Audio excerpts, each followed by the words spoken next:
What's up YouTube? This is Master Renz and welcome back to my channel. So sa videong ito, manonood tayo dito sa channel ni Ed and Lorraine Warren na ang pamagat ay Moving the Annabelle Doll. So alam naman natin yung naging issue nitong nakaraan. So namatay yung paranormal expert na si Dan Rivera nung itinur niya tong si Annabelle Doll. So ito pala yung sa video nito, itong lalaking to, si Dan Rivera. Siya yung namatay na nagtutour kay Annabelle. Tapos yung katabi naman niya, ito yung totoong itsura na Annabelle doll. So kung pagmamasdan nyo, mukhang hindi siya mananakit ng tao. Mukhang inosente. So wag na natin patagalin to. Let's go sa go. Okay, hi guys, Tony Oh, Spera here. yung nagsasalita naman, itong lalaking to. Ito naman yung protege ni Ed sa ni Lorraine Warren. Your moderator for the YouTube channel for Ed and Lorraine Warren. I'm here with a bunch of guys tonight. First, Dan Rivera, who's going to actually do this. He's going to move the doll out of this case into that original case that Ed Warren had set up. Why we're doing it, because we need to do a few repairs on this. We need to restain the entire case. And when Dan does it, he restains it with holy water and holy oil infused in the stain. And we need to do some little minor repairs to reinforce it. So we need to take the doll out of that case, put it in the original Ed Warren case. So that's what we're going to do tonight. Now, people ask me a lot of times, well, how are you going to do it? Why do you do it? Well, we have to do it because of the movement of the case for repairs. But Ed Warren told me how to do it if I ever had to move the doll. And Dan just got recently blessed this morning by a priest, and so did I. And what we're going to do is drench Dan's hands in blessed holy water. Dan will also put on gloves because we don't want direct. So bale, natatandaan ko nun sa Conjuring, dun sa may bago mag-credits, kinukunan yung itsura ng Annabelle doll dun. Sabi dun na kung hindi ako nagkakamali, yung Annabelle doll, lagi yung nakakakulong daw. Tapos lagi nang winiwisikan ng holy water ng 2 to 3 times a day ba? Kung hindi ako nagkakamali. Contact with the skin. That's the way Ed told me. Don't touch it with your bare skin. And Ayan. move it. Kaya pala magsusuot ng gloves yung Dan Rivera. Kasi malakas yung negative energy nitong Annabelle doll na to. As quickly as possible. Don't just linger with the thing. And don't give it a lot of recognition when you do it. So the first thing I think we should do, Dan, though, is get this open, get it ready to place the doll in there. Right. You have to go in and up with the head up there, Right. okay? This, I open this up, I'm gonna grab the sign, Yeah. and you're gonna grab the doll with the gloves on. But I'm gonna read a ritual first. I'm gonna read this, That's the binding the prayer. binding ritual prayer first before we do any of this. Now, I'm with the guys from, what's the YouTube channel? Overnight. Overnight. And Elton is holding my camera. I have all the other guys here too. Jonah, I got Corbin, Corey, and Evan. We're all set. Did I miss anybody? Arnie. Arnie Johnson. Arnie Johnson's And here. Arnie. Ayan na. Dan Rivera's here. Chris Galoran, my team. Yung mga guy, kasama Sir nila. Eric Vitale, my team guy. We're all here and they're all filming. And so I want to read the binding prayer first.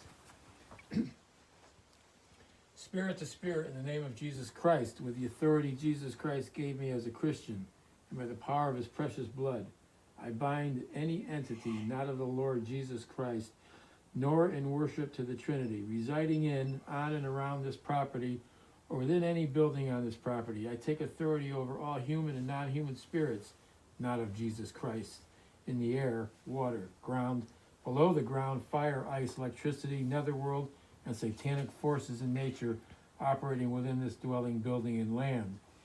I claim this dwelling, building, and land for Jesus Christ.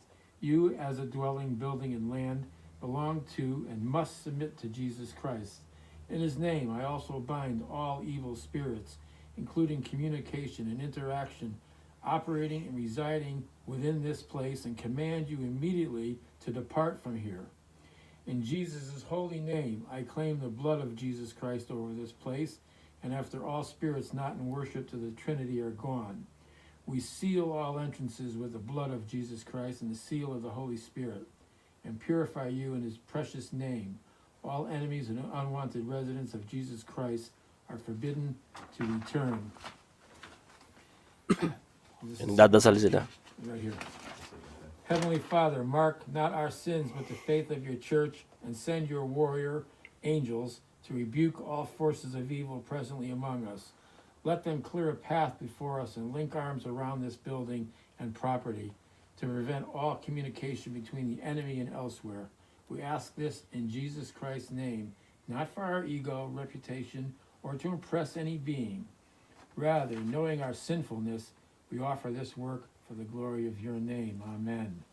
Not by might nor by power, but by my Spirit, says the Lord of hosts. You will succeed because of my Spirit, though you are few and weak. All right, then we're In going the to name say of the the Father, the Son, and the Holy Spirit. we're going to say the Lord's Prayer. You Our ready Father, now? Who So art ito in na. heaven, hallowed be thy name. Thy Thy kingdom kingdom Kahit come, nagdadasal thy pa. will be done, on earth as it is in heaven. Give us this day our daily bread, and forgive us our trespasses, as we forgive those who trespass against us. And lead us not into temptation, but deliver us from evil. Amen. Dan, put those both hands out. I'll take this. Ayan na. So yan. As you can see, we're drenching his hands in water. Yan, pang-protection yun. Holy water. Yan kasi nga, di ba, malakas yung negative energy nitong Annabelle doll.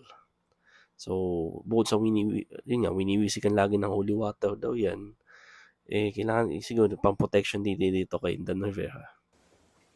Dan? Okay. Wow.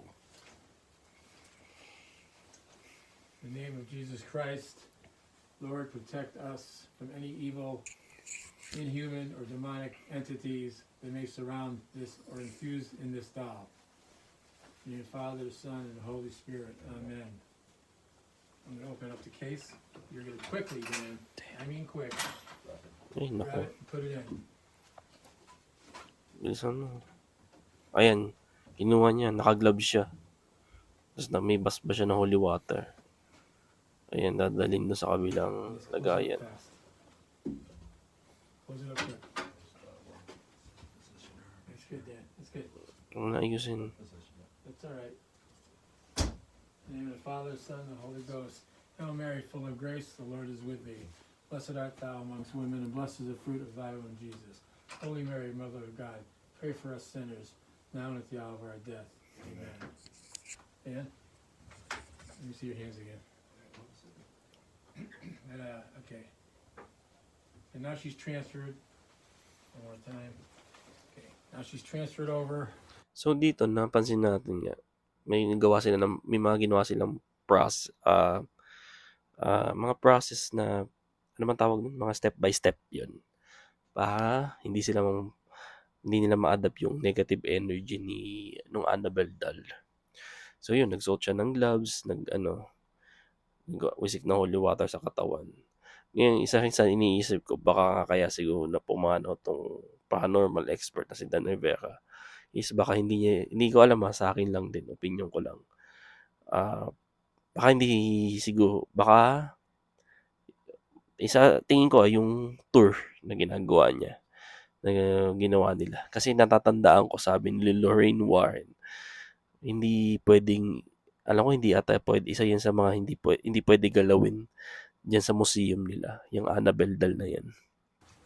And we're going to keep her in there temporarily until we can do the noted repairs. Now behind that, just to let you guys know, behind Yung pwede nyo akong i-correct dun sa sinabi ko about dun sa sinabi nga ni Lorraine Warren na hindi pwede galawin yung mga bagay dyan sa museum nila. Tapos sabi niya, kung may hinawakan daw, ipaalam daw agad sa kanya. that is the Lord's Prayer imprinted, embossed in this case. Holy oil and holy water and holy oil are infused in the stain. On both sides, the cross is engraved that Dan did, and also the Saint Michael the Archangel prayer of protection. It's also there along with, there's one cross, two crosses, and a third cross here. Represents the Trinity. The Holy Trinity, Father, Son, and the Holy Spirit. So, for Elton and for Dan and for all my team and for everybody out there watching. This is something we don't do very often, but we felt it was important to show you how we do it. Now, So yun, why pinapakita we yung ginagawa nila. transferred it, because we're making this case available stronger and better. So when we go to the Paracon in October, at the Mohegan Sun Casino, October 29th, it'll be ready, it'll be safe. You guys won't have to worry. We will have it blessed, and all the artifacts that we're gonna bring, we're gonna have it blessed also at the Paracon. And just go to warrens.net, www.warrens.net. It'll say right in the front page, buy tickets. It'll give you more information that you wanna know. You can buy tickets, and very soon also we'll be posting the VIP party, where all the guest speakers are going to come the night before, and you can mingle with them. But we're gonna have some big names. We're gonna have a big name that we're gonna solidify and make solid that agreement between a pretty big name who's on television now, and you'll enjoy that person. So for Dan Rivera, for Elton and his team, Chris and Dan and Eric, it's Tony Sparrow. I'm gonna sign off now. So yun nga, napanood natin yung ginagawa nila. Yung kung paano nila yung step by step. Ito sa akin lang sa opinion ko lang, disclaimer lang po. Ito yung opinion ko lang po. Hindi natin alam 100%. Marami nagsasabi na baka mahal si Annabelle ang may kagagawan ng pagkamatay ni Dan Rivera. Kung pagbabasehan din ng bawat kwento, kahit nung mga time pa ni Ed sa ni Lorraine nung nabubuhay pa sila, na itong si Annabelle talaga malakas ang negative energy ng manigang to. Natatandaan ko may naikwento si Ed sa isang nag-i-interview sa kanya. May pumunta diyang isang lalaki, tinatap niya, pinaglalaan niyang kinakatok-katok doon niya yung salamin kung saan nandun si Annabelle daw. Sinaway ni Ed daw yun, pero hindi nakinig yung lalaki. And then after ng ilang oras, nang umalis sila sa museum, nakamotor siya kasama yung girlfriend niya, na-aksidente sila. Yung girlfriend niya, nakahatay sa ospital ng matagal. Tapos yung kumakatok-katok, yung sinaway ni Ed, namatay. So, pwedeng sabihin ng iba, nagkataon lang. So, mayroon pang isang kwento na nagdadive siya na ano ba nangyari nun? Nahawakan niya yun si Annabelle Dal Nalimutan ko yung eksaktong nangyari nun. Tapos pagkahawak nung nagdadive daw siya, na-aksidente siya. Pero bago siya ma-aksidente, sa rear view ng kanyang sasakyan, dun sa salamin, sa rear view, nakakita niya yung mukha ng Annabelle Dal. So, di ba nakakatakot yun? Tapos nung time naman nila Ed sa ni Lorraine Warren, nung nagdadive sila sa sasakyan, nung dala-dala nila yan, kasama nila yung manika sa sasakyan, yun yung pinakamahirap na nangyayari sa kanilang buhay daw nung time na yun. Kasi, nagdadive sila, nangyayari, nawawalan daw ng preno yung sasakyan, nangyayari daw kontrolin ng manibela, minsan nasisiraan daw sila. So, imagine, yung obstacle na ginawa nila bago nila sila makahating sa museum, dala-dala nila yung Annabelle Dal. Ibig sabihin talagang nilabanan nila yung negative energy. So, sa madaling sabi, para sa akin, sila yung mas nakakaalam kung paano labanan yung negative energy ni Annabelle. So, yun. Tapos tayo sa panonood, ang dami ko na naman sinabi. Disclaimer lang yung mga sinabi ko tungkol doon sa pagkamatay nga.